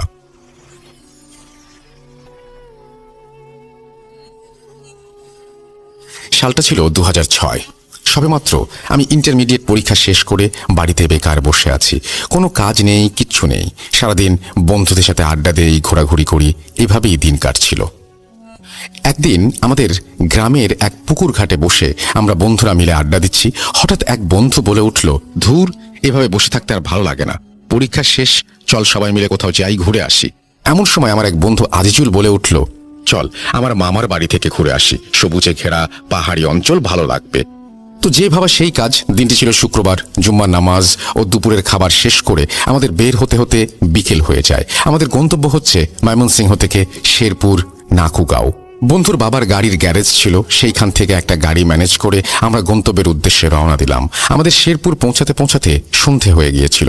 শেরপুর এসে কিছু কেনাকাটা করি। ঘড়ির কাঁটায় তখন রাত 8:30, কিন্তু পথ এখনো বাকি। গাড়ি চলছে আপন গতিতে। হঠাৎ করে গাড়িতে জোরে একটা ব্রেক মেরে বসে আমাদের এক বন্ধু, যে গাড়ি ড্রাইভ করছে সে। আমরা সবাই বিচলিত হয়ে বললাম, কিরে রাকিব, হঠাৎ করে এরকম ব্রেক করলি কেন, কোনো সমস্যা? আরে না, পাহাড়ি রাস্তা তো, কোনো জায়গায় উঁচু, কোনো জায়গায় নিচু, হঠাৎ করে গাড়িটা এক গর্তে পড়ে যাচ্ছিল, তাই ব্রেকটা করি, না হলে সবকিছু শেষ হয়ে যেত একটু পরেই। আচ্ছা যাই হোক, সাবধানে গাড়ি ড্রাইভ কর। চারিদিকে অন্ধকার রাত, জনমানবহীন পাহাড়ি রাস্তা, চারিদিকে গা ছমছমে পরিবেশ। রাকিব গাড়ি চালাচ্ছে, আমরা সবাই অন্ধকারে পাহাড়ি রাস্তায় এনজয় করছি। কিছু দূর যেতেই হঠাৎ আচমকা রাকিব চিৎকার দিয়ে গাড়িতে ব্রেক মেরে বলছে, আমি অ্যাক্সিডেন্ট করেছি, আমি অ্যাক্সিডেন্ট করেছি, আমি একটা মেয়েকে মেরে ফেলেছি। এই বলে সে কান্নায় ভেঙে পড়ে। আমরাও ভয় পেয়ে যাই। রাত তখন আনুমানিক প্রায় 10টা। এমনিতেই গ্রাম, তারপরে পাহাড়ি অঞ্চল, চারিদিকে ঝিঁঝি পোকার শব্দ, দূরে শেয়ালের ডাক, সবকিছু মিলিয়ে একটা ভয়ঙ্কর পরিবেশ বিরাজ করছে। রাকিব কেঁদেই চলেছে। তাই রাকিবকে গাড়িতে রেখে আমরা বাকি সবাই গাড়ি থেকে নেমে দেখি যে কি অ্যাক্সিডেন্ট হয়েছে দেখার জন্য বের হই। আমরা কিছু দেখতে পাই না। তাই আমরা গাড়ির ভেতরে গিয়ে রাকিবকে জিজ্ঞাসা করি, কিছুই তো নেই, তুই তো বললি তুই একটা মেয়েকে গাড়ি চাপা দিয়েছিস, তার তো কোনো চিহ্নই নেই, তাছাড়া কোনো বন্য জীবজন্তুর বডিও নেই। হয়তো তোর মনের ভুল, গাড়ি টান দে, রাত অনেক হয়ে গেছে। আমি আজিজুলকে জিজ্ঞাসা করলাম, আর কত দূর আছে? সে বলল, আর বেশি দূর না, 3 থেকে 4 কিলো হবে। কিন্তু রাকিব কিছু বলছে না। সে গাড়ির সামনের দিকে তাকিয়ে কান্না করছে। তা দেখে আজিজুল রাকিবকে হালকা ধাক্কা দিয়ে বলল, কিরে কি হয়েছে রে ভাই? কোনো অ্যাক্সিডেন্ট হয়নি, তুই কান্না করছিস কেন? আর চল, এইভাবে সামনের দিকে তাকিয়ে আছিস কেন একভাবে? রাকিব বলছে, ওই দেখ, রক্তমাখা একটা মেয়ে বডি গাড়ির সামনে পড়ে আছে। সবাই সামনের দিকে তাকিয়ে দেখে কিছুই নেই। আচমকা প্রবল বেগে বাতাস বইতে শুরু করে, মনে হয় ঝড় হবে, কিন্তু সেই বাতাস আমাদের গায়ে লাগছে না। আমরা পুরো সময়টা কি হচ্ছে, রাকিব করলো একটা মেয়েকে অ্যাক্সিডেন্ট, কিন্তু গাড়িতে বডি পেলাম না, আবার হঠাৎ করে এত ঝড় বাতাস শুরু হয়ে গেল, আবার সেটা শরীরেও লাগছে না। অবস্থা খারাপ হচ্ছে দেখেই আমি গিয়ে গাড়ি ড্রাইভ করতে শুরু করি। রাকিবকে গাড়ির পেছনে নিয়ে ওকে ধরে আছে, কারণ এখনো সে কান্না করেই যাচ্ছে আর প্রচুর ভয় পাচ্ছে। ওকে নানাভাবে বোঝানো হচ্ছে, কিন্তু সে কিছুতেই কান্না থামাচ্ছে না, ভয় কিছু বলতেও পারছে না। আমরা এইভাবে আজিজুলের মামা বাড়ি চলে আসি। রাকিবকে এভাবে দেখে তার নানা নানি মামারা বিচলিত হয়ে যায় এবং জিজ্ঞেস করে কি হয়েছে। পরে আমাদের সাথে কি ঘটেছিল সব জানায়। তারা বলে, ওকে ধরে এখনই গরম পানি আর বরই পাতা দিয়ে গোসল করাও। আমরা কিছু বুঝতে পারি না, হঠাৎ করে ওনারা এসব কি বলছেন। সাধারণত এসব গরম পানি বরই পাতা দিয়ে লাশকে গোসল করানো হয়, রাকিবকে কেন করানো হবে? তো রাকিবকে গোসল করিয়ে রুমে শুয়ে দিয়ে আজিজুলের নানা কোথায় যেন চলে গেলেন, আর আমাদের বলে গেলেন যেন ঘরের বাইরে বের না হই। আর আজিজুলের নানিকে বলে গেলেন আমরা যেন তাড়াতাড়ি খেয়ে ঘুমিয়ে পড়ি, আর তার ছেলেদের বলে গেলেন আমাদের দিকে যেন সবসময় নজর রাখে। রাকিবকে গোসল করানোর পর সে অনেকটা স্বাভাবিক হয়, তাই আমরা তাড়াতাড়ি খেয়ে শুয়ে পড়ি। একটা মাটির ঘর, সেই সময় ইলেকট্রিসিটির তেমন কোনো প্রভাব বা প্রচলন ছিল না সেই গ্রামে। হ্যারিকেনের আলোয় বাড়িটাকে যত সম্ভব আলোকিত করে রাখা যায়। ঘুম ভাঙে সকাল 8টার দিকে, দেখি সবাই বিছানায় আছে, রাকিব নেই। তাই ভাবলাম হয়তো আমাদের রেখে আগেই উঠে গেছে, তাই সেসব চিন্তা না করে ঘর থেকে বের হই। হঠাৎ বাড়িতে মানুষের ভিড় দেখে আমরা অবাক হয়ে যাই। আমরা ভিড় ঠেলে দেখি রাকিব অচেতন অবস্থায় আজিজুলের মামার কোলে পড়ে আছে। আমরা তাকে ধরার জন্য যেই না তার কাছে যাই, হঠাৎ রাকিব বিকট চিৎকার করে কেঁদে ওঠে, বলে, তোরা মেরে ফেলেছিস আমাকে, তোরা মেরে ফেলেছিস, আমি কাউকে বাঁচতে দেব না, এই বলে আবার অচেতন হয়ে যায়। আমরা খুবই ভয় পেয়ে আজিজুলের মামাকে বলি, মামা রাকিবের কি হয়েছে? রাকিব এসব কি বলছে? আমরা ওকে মেরে ফেলেছি মানে? ঘর থেকে বের হতে হতে আজিজুলের নানা বলছে, রাকিব বলছিল সে অ্যাক্সিডেন্ট করেছিল একটা মেয়েকে। আসলে সে কোনো মানুষ ছিল না, ছিল একটা মেয়ের খারাপ অভিশপ্ত আত্মা। চিন্তা করো না, শেরপুর মাই সাহেবা মসজিদের বড় হুজুর আমার বন্ধু, সে আসছে, সেই তোমার বন্ধুকে ভালো করবে। আমি তাকে তোমার বন্ধুর ব্যাপারে সব বলেছি, সে রওনা দিয়েছে। আমি কিছু ভাবতে পারছি না। রাকিবের এমন অবস্থা দেখে আমরা রাকিবের বাবা মাকে জানাই, তারা কান্নায় ভেঙে পড়েন। তারাও নাকুগাঁওয়ের উদ্দেশ্যে রওনা দেন। রাকিব অচেতন অবস্থায় পড়ে আছে, কিন্তু ওর মুখ নাক দিয়ে রক্ত পড়ছে। রাকিবের এমন অবস্থা দেখে আমরা তার কাছে যেতে ভয় পাচ্ছি, সাহস নেই যে রাকিবকে ধরতে যাব। হঠাৎ করে রাকিব আজিজুলের মামার গলা চেপে ধরে অট্টহাসি দিয়ে বলছে, আজকে তুই শেষ, তুই না আমাকে মেরে ফেলেছিস, আজকে দেখি তোকে কে বাঁচায়। আজিজুলের মামা নিজেকে ছাড়ানোর জন্য অনেক চেষ্টা করছেন, কিন্তু পেরে উঠছেন না। রাকিবের এমন ভয়ঙ্কর রূপ দেখে কেউ ধরতেও সাহস পাচ্ছে না। মামা জানায় তার অবস্থায় এমন সময় আজিজুলের নানা আর সেই হুজুর আসেন।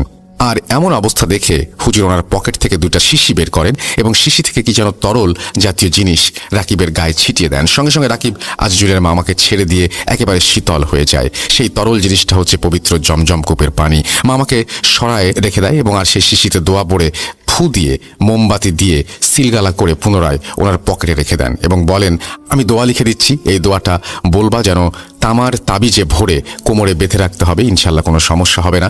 রাকিবের মা বাবা এসে তাকে নিয়ে যায়, সাথে আমরাও চলে আসি। কিছুদিন পর রাকিব পুরোপুরি সুস্থ হয়ে যায়। ইনশাল্লাহ এখন পর্যন্ত তার আর কোনো সমস্যা হয়নি। মামা এই বলে ঘটনা শেষ করেন। মামা এইটুকুই বলেন, আজিজুলের মামা সেদিনের পর থেকে ভালো করে কথা বলতে পারে না। এই বলে আমার মামা বন্ধু ঘটনাটি শেষ করে। দেখুন রাসেল ভাই, আমি মোহাম্মদ সোহাগ হোসেন বলতেছি।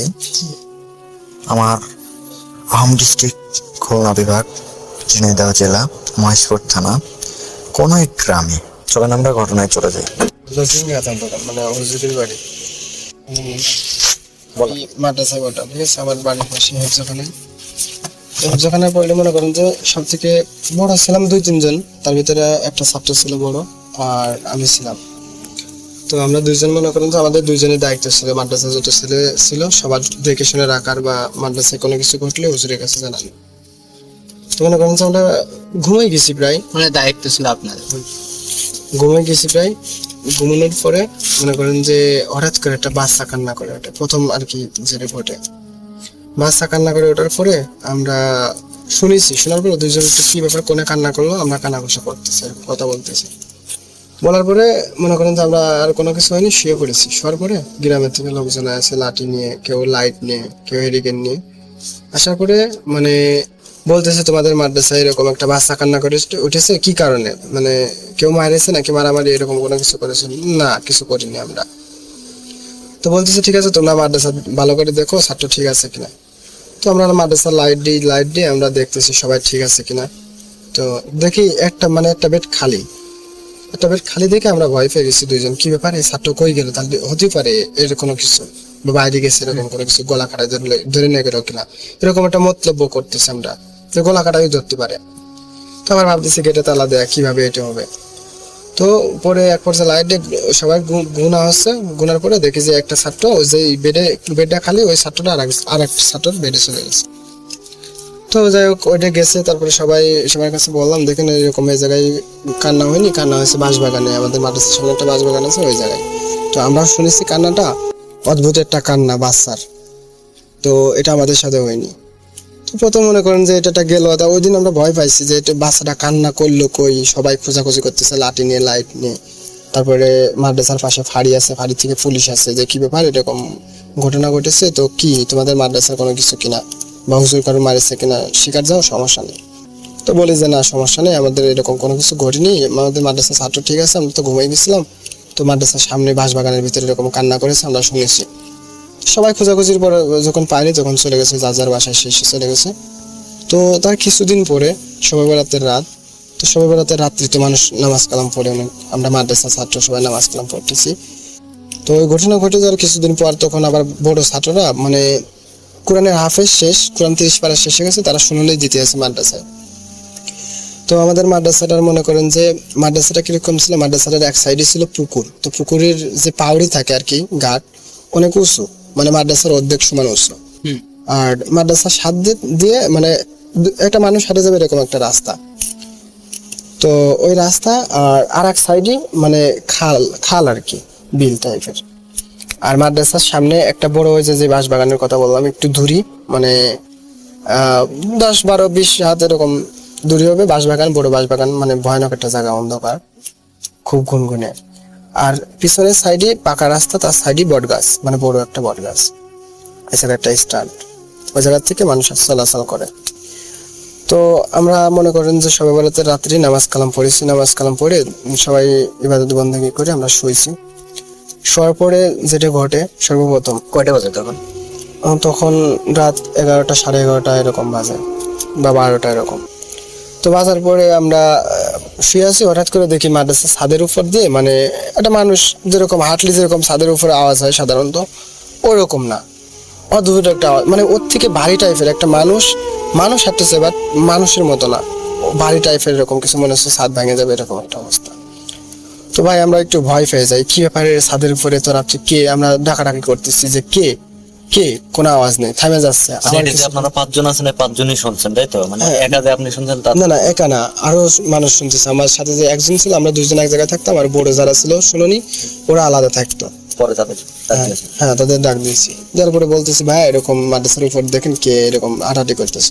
তো বলতেছে হ্যাঁ আমরা তো শুনতেছি, তো আসলে মনে হয় কেউ ছাদের উপরে উঠেছে, ফাজলামি মারতেছে, ভাই আর কি মারতেছে, গ্রামের কেউ হতে পারে এরকম, মানে এটা সান্ত্বনা দেওয়া যায়। হ্যাঁ সান্ত্বনা দিয়েছে। তো আমরা ওইটা আর কি মানে ওটা করি না, আমরা এসে শুয়ে পড়েছি। শোয়ার পরে এবার ওই হাঁটাহাঁটি বন্ধ হয়ে গেছে, যাওয়ার পরে মাদ্রাসা যে জানালা আছে, জানালা মানে থাবা দিচ্ছে এরকম, মানে হাতে থাবা দিলে যেরকম আওয়াজ হয় এরকম। তো আমরা ভাবিছি হয়তো কেউ এমনি ফাজলামি মারতেছে আর কি, মারে, অনেক বন্ধু আছে, মানে সবার সাথে তো ফ্রি, অনেক বন্ধু আছে বাইরে থেকে আসে হয়তো থাবা দিচ্ছে। তো অনেকবার থাবা দিয়ে যাচ্ছে, যাওয়ার পরে আমরা জানালা খুলেছি, দেখি যে কেউ নেই। তো তখন আর অতটা ভয় ফিল করিনি।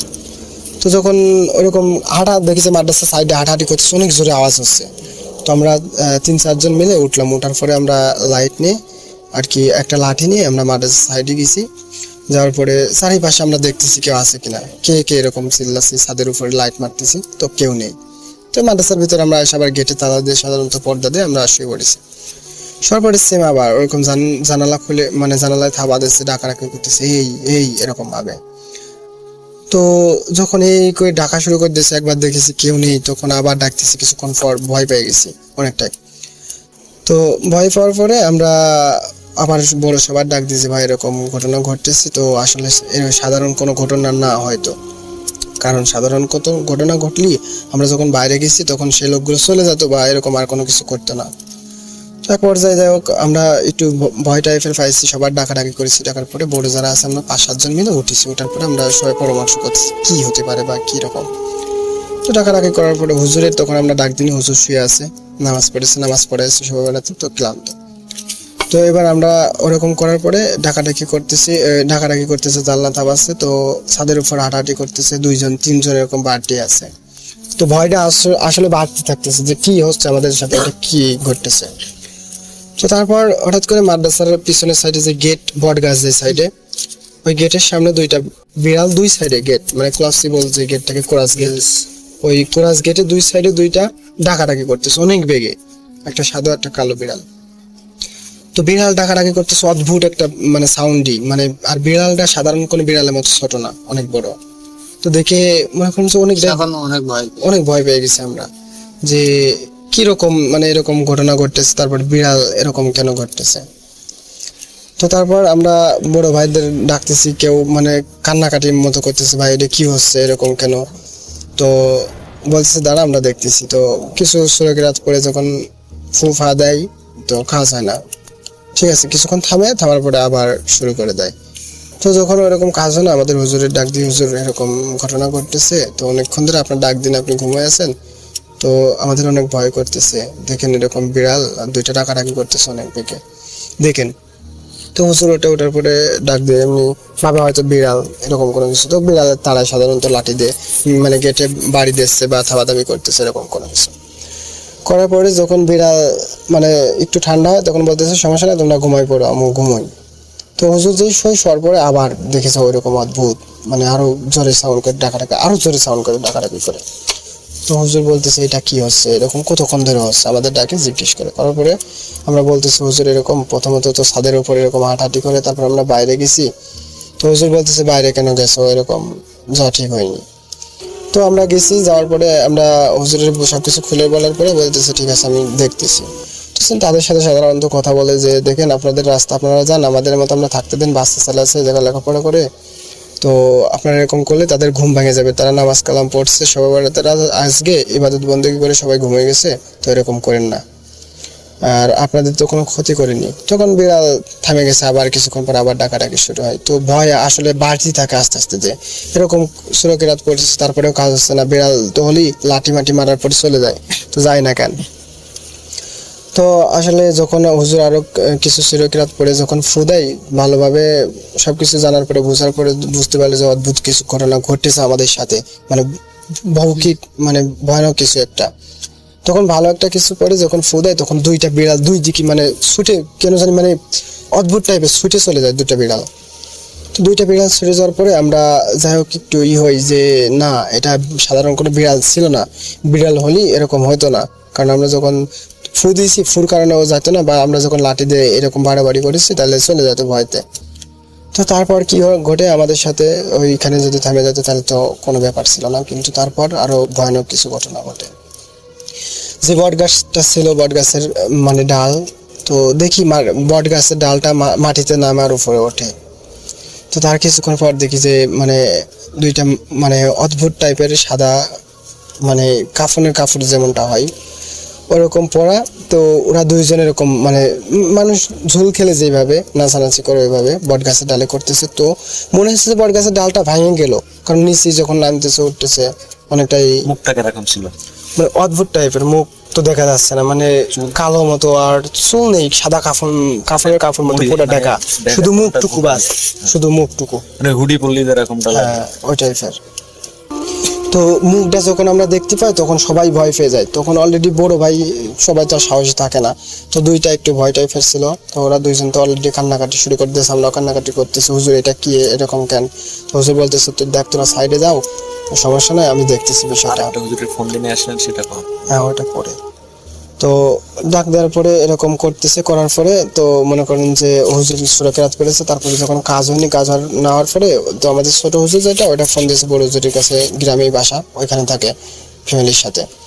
তো তার কাছে ফোন দেওয়া হয়েছে, হুজুর এরকম আমাদের সাথে এরকম ঘটনা ঘটতেছে, তো আমরা কি করবো এখন? আসলে কোনো কিছুতে তো আমরা সবাই ভয় পাচ্ছে, আর বাচ্চা ছেলে আছে, এরা ঘুমোচ্ছে, তো এরা যদি টের পাই তাহলে আরো মানে সমস্যাটা আরো বাড়তে থাকবে। ছোট বাচ্চা ছেলে হয়তো চিল্লা পাল্লা করবে বা কান্নাকাটি করবে, তো কি করব? তখন হুজুর বলে ফোনে, ঠিক আছে আমি আসতেছি, তোমরা একটু ওয়েট করো, আমি আসতেছি। তো হুজুরের ভাইয়ের মোটরসাইকেল, হুজুরের ভাই আসে, আসার পরে কিছুক্ষণ থাকে আমাদের মাদ্রাসা, আসে তখন পুরো ঠান্ডা, মানে বট গাছ যেমনটা ছিল ওরকমই, বট গাছের ডালু ভাঙিনি, কোনো নিচে ওঠানামাও না, কোনো কিছুই না, একদম ঠান্ডা স্বাভাবিক হয়ে গেছে। তো হুজুর কিছুক্ষণ আসার পরে বলে, তাহলে এরকম অদ্ভুত ঘটনা, হয়তো তোমাদের মনের দোষ, তোমরা নামাজ কালাম পড়েছো, শরীর ক্লান্ত, হয়তো এরকম কোনো কিছু হইতে পারে। তো হুজুর এরকম সান্ত্বনা দিয়ে আমরা বললাম হ্যাঁ এরকম হইতে পারে, আসলে আমরাও তখন মানে যেটা ঘটে গেছে ওইটা বাদ, এখন ঠান্ডা আছে, তো আমরা ঠান্ডায় ঘুমোই। তো হুজুর আমাদের ঘুম পাড়ায় দিয়ে হুজুর চলে গেছে। তো চলে যাওয়ার পরে আমরা আবার গেটে তালা দিয়ে আমরা ঠিক সেম ভাবে গেটে লক করে মানে লাইট অফ করে শুয়েছি। শোয়ার সাথে সাথে আবার শুরু হয়ে গেছে অদ্ভুত সাউন্ড, আর মানে বট গাছের ডাল ওরকম 2টা থেকে আরো 4টা মানে আস্তে আস্তে বাড়তে থাকে। তো হুজুর আমাদের ছোট হুজুর তখন জিজ্ঞেস করে যে দেখেন আপনাদের কি ক্ষতি করেছে, আপনারা কেন আমাদের সাথে এরকমটা করতেছেন? আমরা সবাই বলতে রাত গেছে, আজকে নামাজ কালাম পড়ছি, আমাদের শরীর ক্লান্ত, আমরা একটু ঘুমাবো, আমাদের ঘুমাইতে দেন, আপনাদের তো কোনো ক্ষতি করি না, আপনারা কেন ক্ষতি করতেছেন? তখন রাতের কয়টা বাজে?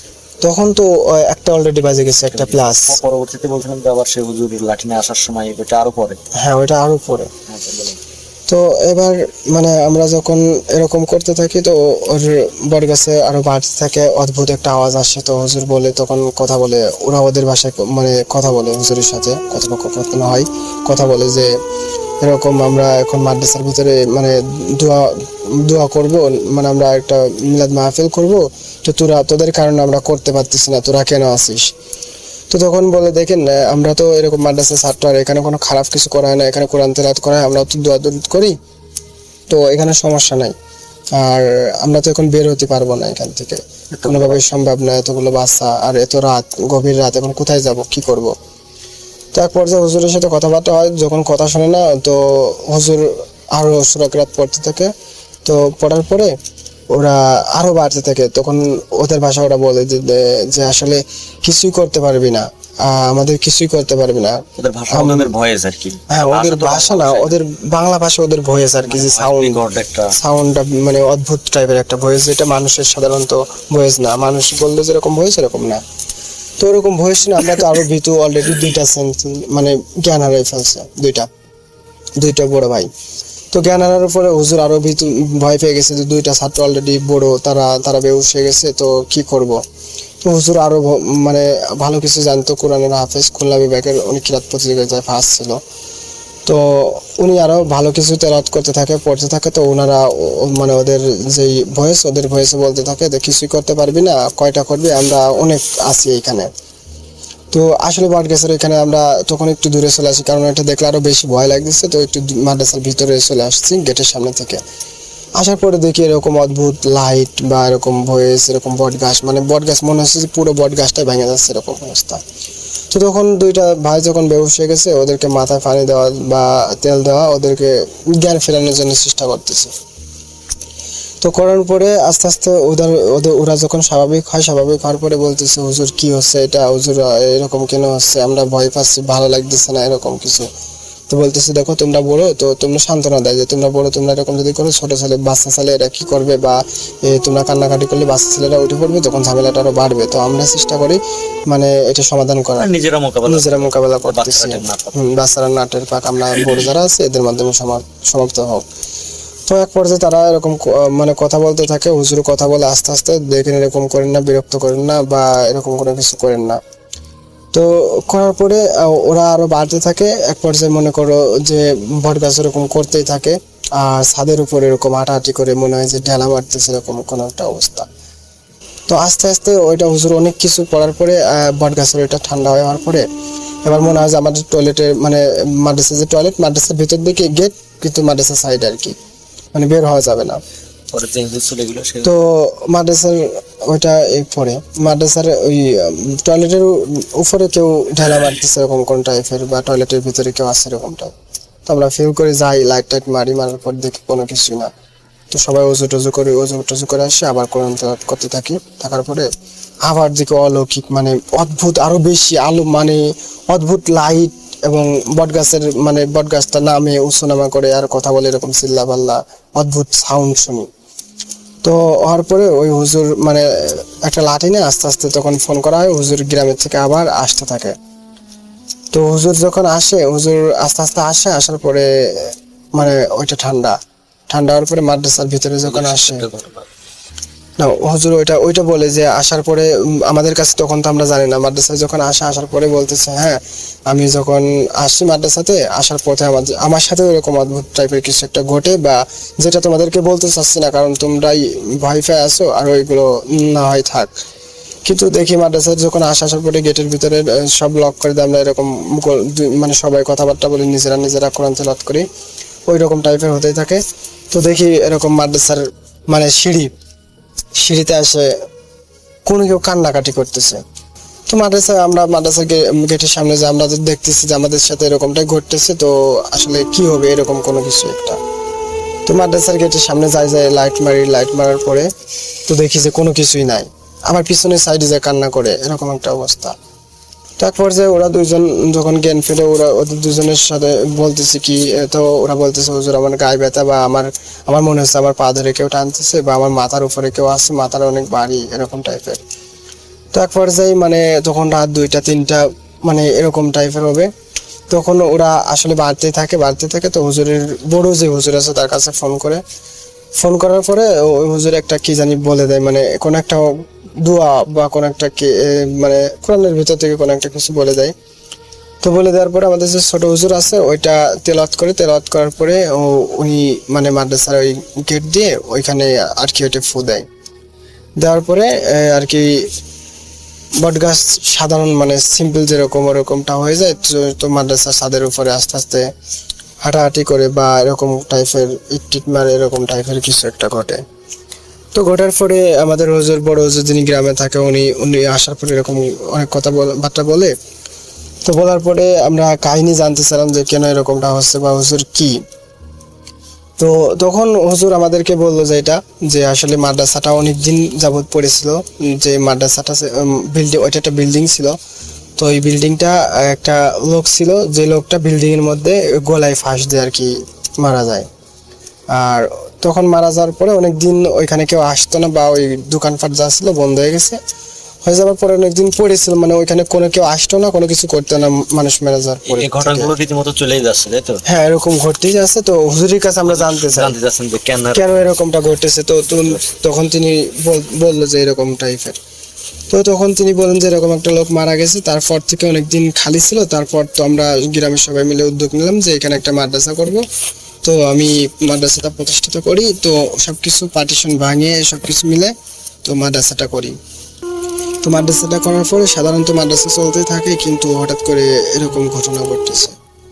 তো আসলে যখন এরকম অদ্ভুত ঘটনা ঘটতেছে সবাই আমরা ভীত, মাদ্রাসার ছেলে ছোট বাচ্চারাও আস্তে আস্তে 2-1 উঠে পড়ে যায়। অনেক রাতে গেছে, তখন তো ঘুম ভাঙার টাইম। সাধারণত আমরা 3টে 3:30 দিকে উঠে কোরআন তেলাওয়াত করে সবক মানে দেওয়া লাগে। বাচ্চারা উঠে যখন এরকম অদ্ভুত টাইপের কিছু শুনতে পারে, আমরা বলি তোরা ঘুমো, আজকে তোদেরকে পড়া লাগবে না, এরকম কিছু একটা বলে হুজুর। বলার পরে ওরাও কিছু শুনতে পায়। শোনার পরে যারা ছোট বাচ্চারা টের পায় তারা কান্নাকাটি শুরু করে দেয় যে হুজুর কি, এটা কি হচ্ছে, এরকম কেন, ভয় লাগতেছে, মানে অনেক ভয় পাচ্ছি, এরকম কখনো হয়নি হুজুর, অনেক ভয় লাগতেছে, আমাদের মারে ফেলবে, কি হবে, মানে এরকম কান্নাকাটি। তো আস্তে আস্তে সবাই এ পর্যায়ে 2-1 উঠতে থাকার পরে যখন ফজরের আজানটা দিয়ে দেয়, আজানটা দেওয়ার পরে মনে করেন যে বক্সতলায় তো ওই কোরআন তেলাওয়াত করে বা মস্ক যেটা বলে মস্ক করার পরে তখন মানে বাচ্চারা যেন না টের পায় বাইরে যে আওয়াজটা, ওরা যে কোরআনটা ঘটাচ্ছে ও বাইরের আওয়াজটা যেন মাদ্রাসার ভিতরে না আসে, বা মানে আমরা বাচ্চারা যারা ট্রেন না পায়, আমাদের মধ্যে সীমাবদ্ধ থাকে, এরকম কোনো কিছু টাইপের করার জন্য বক্স জুড়ে দিয়ে কোরআন তেলাওয়াত ছেড়ে দেওয়া হয়।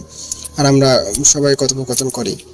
তো তারপরে বাচ্চারা আস্তে আস্তে সবাই তো উঠে যাওয়ার পরে যখন মানে মাদ্রাসার বক্স আজান দিয়ে দেয়, তখন বক্সটা বন্ধ করে দেওয়া হয়। আর মাদ্রাসায় যখন আশেপাশে মসজিদে আজান দেওয়ার পরে মনে করেন যে ওই মানে সাধারণ যেরকম ছিল ঠিক ওরকম টাইপের হয়ে যাওয়ার পরে আমরা সকালে হুজুর বলে, ঠিক আছে তো আজকে তোমাদেরকে কোনো সবক দেওয়া লাগবে না, পড়া লাগবে না, তোমরা রাত্রে এরকম ঘটনা ঘটেছে, তো তোমরা দিনের বেলা সবাই ঘুমোবা। তো এই এক পর্যায়ে আমরা সবাই আর কি আজানের পরে সবকিছু আজানের normal হয়ে যায়। পরে সবকিছু নর্মাল সাধারণত হয়ে যায়। আসলে এটাই ঘটছিল আমাদের আর সাথে। ওই যে আর ওরা ওই যে বলতেছিল যে ওরা কি ওদের কে হারাই গেছে তাদের জন্য দোয়া করবে। উনি মানে ওরা বলছিল যে গলায় ফাঁসটা নিচ্ছিল আর ওইখানে নাকি ওদের কেউ একজন ছিল বা এরকম টাইপের কিছু একটা বলছিল। তো তাদের নিয়ে একটা দোয়া অনুষ্ঠান, তাদের জন্য আর কি দোয়া করবে মাদ্রাসার ভিতরে। এই জন্য বলতেছিল যে মানে আমরা মাদ্রাসাটা যেন খালি করে দিই, ওই রাত শবে বরাতের রাত্রে ওরা আর কি মাদ্রাসার ভিতরে আসে দোয়া মাহফিল করবে, এটা বলছিল। তো আসলে এটা ছিল আমার সাথে মানে ভয়াবহ, নিজে ফেস করছি অনেক ভয়াবহ একটা ঘটনা, অনেকটাই সবাই ভয় পাচ্ছি। নামটা বলা যাবে? তো আসলে রাসেল ভাই, আমার নাম এমডি সুমন হোসেন, আর আমার বাসা ঝিনাইদহ জেলা, ঝিনাইদহ সদরেই। আর মাদ্রাসাটা ছিল রবি নারকেল বাড়িয়া। তো আসলে বিশ্বাস না করা বা বিশ্বাস করা সব ব্যক্তিগত ব্যাপার। আসলে যদি বিশ্বাস না হয় বা কেউ জাস্টিফাই করতে পারে বা এটা যাচাই করতে পারে, তো রবি নারকেল বাড়িয়া এটা বাজারের সাইডে হেফজখানাটা ছিল আর কি। তো আমার সাথে এই ঘটনাটা ঘটে, আমি নিজে ফেস করছি। আমরা শেষ করবো আজকের এই অডিও ক্লিপটি দিয়ে। আশা করছি এই অডিও ক্লিপটি আপনাদের ভালো লাগবে। কথা না বাড়িয়ে চলুন শুনে আসি আমাদের পরবর্তী অডিও ক্লিপটি। আসসালামু আলাইকুম রাসেল ভাই, আমি মোহাম্মদ আব্দুল মতিন, নওগাঁ জেলা থেকে বলতেছি। যে ঘটনা শেয়ার করবো এটি আমার বড় বাপুর সঙ্গে ঘটে যাওয়া একটা বাস্তব ঘটনা। তো বেশি কথা না বাড়িয়ে আমি ঘটনা যাই। আমার আপু দেখেছে যে অসুখ লেগেই থাকতো আর কি, বিভিন্ন রকম সমস্যা। আজ দেখেছে যে হার্টের সমস্যা, কাল দেখেছে যে অ্যালার্জির সমস্যা ইত্যাদি আর কি। তো স্থানীয় এলাকা ডাক্তার এবং নিজ জেলা ডাক্তার দেখায় কোনো আশানুরূপ ফল না পাওয়াতেই বিভাগীয় ডাক্তারদের শরণাপন্ন হয় এবং আমার শরণাপন্ন হওয়ার সিদ্ধান্ত নেই। এবং আমার আপুর স্বামী অর্থাৎ আমার দুলা ভাই, তার আর্থিক অবস্থা তেমন ভালো না হওয়ার কারণে আমরা রাজশাহী মেডিকেল আউটডোর ডক্টরকে দেখানোর সিদ্ধান্ত নিই। তো আমি, আমার আম্মু এবং আমার বড় আপু দেখছি রাজশাহীতে যাই আর কি। সেখানে গিয়ে লাইন হয়ে দাঁড়িয়ে টিকিট কালেক্ট করি এবং ডাক্তারের কাছে, এবং ডাক্তার সেখান থেকে 4টা টেস্ট করতে দেয় এবং সেখান 4টা টেস্ট করতে একটা টেস্ট সেদিন করাতে পারি এবং বাকি 3টা টেস্ট করানো আর হয় না, কারণ আউটডোর ডক্টররা একটা পর্যন্ত আর তারা থাকে না। তো এখন আমার সেখান যদি আবার বাসায় রিটায়ার্ড আসি, আমাদের বাসা থেকে রাজশাহী মেডিকেলের দূরত্ব দেখছে যে 100 কিলোমিটারের মতো রাসেল ভাই। সেখানে যাতায়াত খরচের একটা ব্যাপার আছে, প্লাস সময়ের একটা ব্যাপার আছে। তো সেই জন্য আমরা থাকার জন্য একটা বাসা খুঁজি এবং বাসা খুঁজে না পাওয়ার কারণে বিভিন্নভাবে খোঁজাখুঁজি করি। এবং আমার বড় আপু প্লাস বড় ভাইদের সাথে কথা বলি, তারা রুম খুঁজে দিতে ব্যর্থ হয়। অর্থাৎ আমরা রাজশাহীর বুকে তো সেই বাড়ি প্রথম আর কি আমাদের যাওয়া। রুম না পাওয়াতেই আমার আম্মু সিদ্ধান্ত নেয় যে রাজশাহী মেডিকেল আউটডোর অর্থাৎ মেঝেতেই থাকবে আর কি। কারণ আমার আম্মু আমার ফুফুকে নিয়ে 1 মাস সেখানে ছিল। তো সেই থাকার পরিপ্রেক্ষিতে সে থাকতে সিদ্ধান্ত নেয় এবং তাদের থাকার ব্যবস্থা যেমন কয়েল, খাবার ইত্যাদি কিনে দিয়ে আমি চলে আসি। এবং আসার পর আমার আপু সেও ভূত এফএম শুনতো আর কি। তো তার মনে ইচ্ছা জাগে যে আসলে লাশ রাখার ঘর এন্ড মর্গ জিনিসটা আসলে কিরকম, এখানে কি হয়, তার দেখতে ইচ্ছা জাগে আর কি। এবং আমার আম্মুর কাছে ইচ্ছা পোষণ করে এবং আমার আম্মু সঙ্গে করে নিয়ে যেতে দেখাতে অসম্মতি প্রকাশ করে এবং তার জোরাজোরির এক পর্যায়ে সে মর্গ দেখাতে সম্মতি প্রকাশ করে এবং তাকে করে সঙ্গে নিয়ে যাই। আমার আম্মু যখন গেছিল তখন খুব একটা লাশ ছিল না ঘরে রাসেল ভাই, কিন্তু আমার আপুকে সঙ্গে করে যখন গেছিল দেখছে তখন লাশে পরিপূর্ণ ছিল আর কি।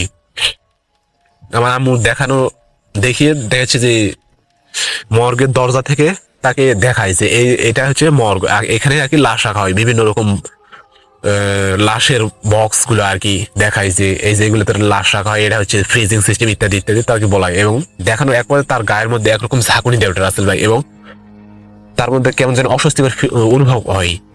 এবং তা সে আমার আম্মুকে বলে যে আমি আর দেখবো না, চলে যাব, আমার কেমন জানি লাগতেছে। তো সেখান থেকে চলে আসে এবং এবং রাত্রে বিভিন্ন রকম স্বপ্ন দেখে কে যেন তাকে নিয়ে যাওয়ার চেষ্টা করতেছে এবং বলতেছে আমার সঙ্গে চলো ইত্যাদি ইত্যাদি আর কি আমার আম্মুকে সকালে বলে।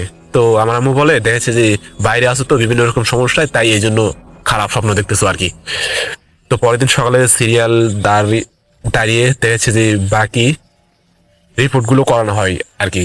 তো রিপোর্ট করানো হলেও কিন্তু দেখছে রিপোর্ট সঙ্গে সঙ্গে পাওয়া যায় না রাসেল ভাই। তো না পাওয়াতে আমার আম্মু এবং আপুকে বাসায় পাঠায় দেই আমি, এবং আমি আমার ফ্রেন্ডের ম্যাচে আবার আরেক রাত থাকি। এবং পরের দিন সকালে আমার ফ্রেন্ডের ম্যাচ থেকে এসে রিপোর্টগুলো নিয়ে ডাক্তারকে দেখিয়ে আমার বাসায় রিটার্ন করি, এবং যে ওষুধপত্রগুলো দিছিল সেগুলো 15 দিন ওষুধপত্র কিনে নিয়ে এসে দেই, এবং সে ওষুধপত্র নিয়ে তার স্বামীর বাসায় ব্যাক করে। তো স্বামীর বাসায় ব্যাক করার পর তার এই অস্বাভাবিক ঘটনাগুলো আগে থেকেই ঘটতো রাসেল ভাই। তো তার বাসা বাধা ছিল আর কি।